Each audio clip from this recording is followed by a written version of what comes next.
ఢిల్లీలో రెండో వారంలో ఆల్ పార్టీ ఎంపీలతో ప్రధాని మోదీ సమావేశం. తమ విదేశీ పర్యటనపై వివరాలు సమర్పించబోతున్న ఎంపీలు, ఉగ్రవాదాన్ని పెంచి పోషిస్తున్న పాక్ తీరును ఎండగట్టిన ఎంపీలు.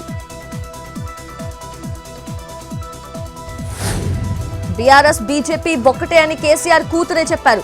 ఎవరు కుట్రలు చేస్తున్నారో ఆ పార్టీలే తేల్చుకోవాలన్న శ్రీధర్ బాబు. కాళేశ్వరం కమిషన్ నోటీసులతో రాజకీయం చేయాలని చూస్తున్నారన్న మంత్రి.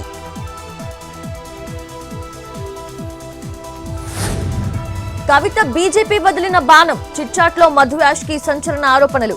కేసీఆర్ కు కవిత లేఖ బీజేపీ వ్యూహ రచనేనని కామెంట్.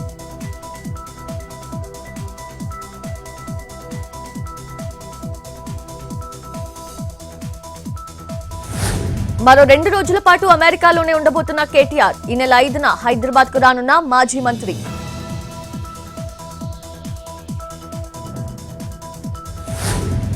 రేపు తెనాలిలో పర్యటించనున్న వైసీపీ అధ్యక్షుడు జగన్. జాన్ విక్టర్ కుటుంబాన్ని పరామర్శించనున్న మాజీ సీఎం. ఇటీవల పోలీసుల దాడిలో గాయపడ్డ జాన్ విక్టర్. సుస్థిర విమాన ఇంధన తయారీలో భారత్ గ్లోబల్ లీడర్. కేంద్ర మంత్రి రామ్మోహన్ నాయుడు కామెంట్. ఎస్ఏఎఫ్ విషయంలో కొన్ని సాఫ్ట్ టార్గెట్స్ పెట్టుకున్నట్లు వెల్లడి.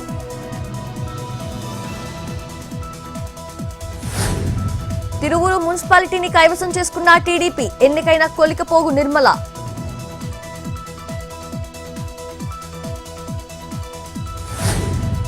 అనకాపల్లి జిల్లా చోడవరం నియోజకవర్గంలో సీఎం రమేష్ పర్యటన. రేషన్ షాపులు, సరుకుల పంపిణీ పరిశీలించిన ఎంపీ. సక్రమంగా అందుతున్నాయా లేదా అని ఆరా. బీహార్ ముజఫర్పూర్లో బాలికపై అత్యాచారాన్ని ఖండించిన తేజస్వి యాదవ్. శాంతి భద్రతలను కాపాడటంలో ప్రభుత్వం విఫలమైందని విమర్శ. రాష్ట్రంలో పరిపాలన అరాచకంగా ఉందని మండిపాటు.